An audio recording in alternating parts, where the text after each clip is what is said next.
¿Cómo evitar la contaminación cruzada en celíacos? La contaminación cruzada con gluten es uno de los problemas más graves que se enfrentan los celíacos y las personas sensibles al gluten a diario. Los alimentos sin gluten entran en contacto con otras sustancias que pueden ser no aptas para estas personas celíacas o sensibles al gluten y por lo tanto puede ser perjudicial para la salud de estas personas. Evitar la contaminación cruzada por gluten es totalmente imprescindible para que la dieta sin gluten sea estricta y adecuada. Seguir una dieta sin gluten en el hogar, evitando la contaminación cruzada, no es demasiado complicado, pero lo realmente difícil es evitarla fuera de casa.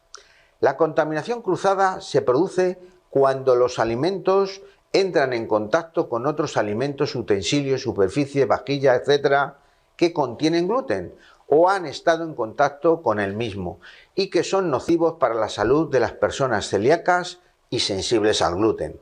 La contaminación cruzada consiste en el proceso por el cual los alimentos entran en contacto con el gluten. Pero, ¿qué podemos hacer para evitar la contaminación cruzada? Pues bien, existen una serie de consejos que son importantes para evitar la contaminación cruzada por gluten. El primero tiene que ver con la higiene de la persona. Debemos tener en cuenta nuestro entorno, los utensilios, los ingredientes, todo esto no sirve de nada si no tenemos una higiene personal adecuada. Antes de preparar, servir o comer ningún alimento, debemos tener las manos limpias. Por supuesto, la ropa que nos pongamos para cocinar tiene que estar limpia y no haber sido usada previamente. Un segundo consejo es que también se debe mantener las superficies de la cocina limpia. Cuidado con los alimentos que contengan sustancias como la grasa, que es más difícil de limpiar. Los platos y utensilios de la cocina deben estar limpios antes de cocinar o de cortar cualquier alimento. Utilizar mejor utensilios que no sean de madera y que sean fáciles de limpiar. Si es posible, tener sus propios utensilios. Un tercer consejo: el aceite y el agua utilizados para cocinar no deben haberse usado previamente. Cocinar alimentos sin gluten en el horno puede ser muy complicado. Si lo hacemos, primero cocinar al horno los alimentos sin gluten con el horno previamente limpio. No cocinar a la vez alimentos con gluten y sin gluten en el mismo horno. Un cuarto consejo: almacenar o guardar alimentos en la nevera o armarios no es complicado, pero una solución es utilizar los estantes superiores para los alimentos sin gluten y los inferiores para alimentos con gluten, sobre todo en la nevera, así evitaremos que los alimentos con gluten contaminen al almacenarlos en la parte inferior. Si los alimentos están cubiertos, se evitará la contaminación.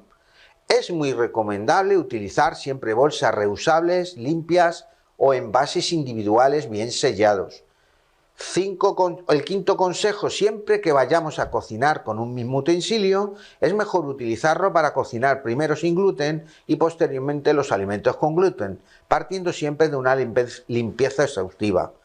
Sexto consejo: a la hora de degustar alimentos en la mesa, es recomendable que la persona que toma alimentos sin gluten esté lo más separada posible de las personas que comen con gluten.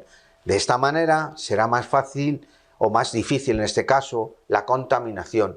Es mejor reservar una mesa para la persona que coma sin gluten y que la zona sea siempre la misma. Un séptimo consejo es: en la mesa es mejor no compartir, sobre todo las personas que tomen alimentos con gluten, con ellos los alimentos. Aunque el alimento sea apto, la persona entra en contacto con el producto y este puede contaminarse.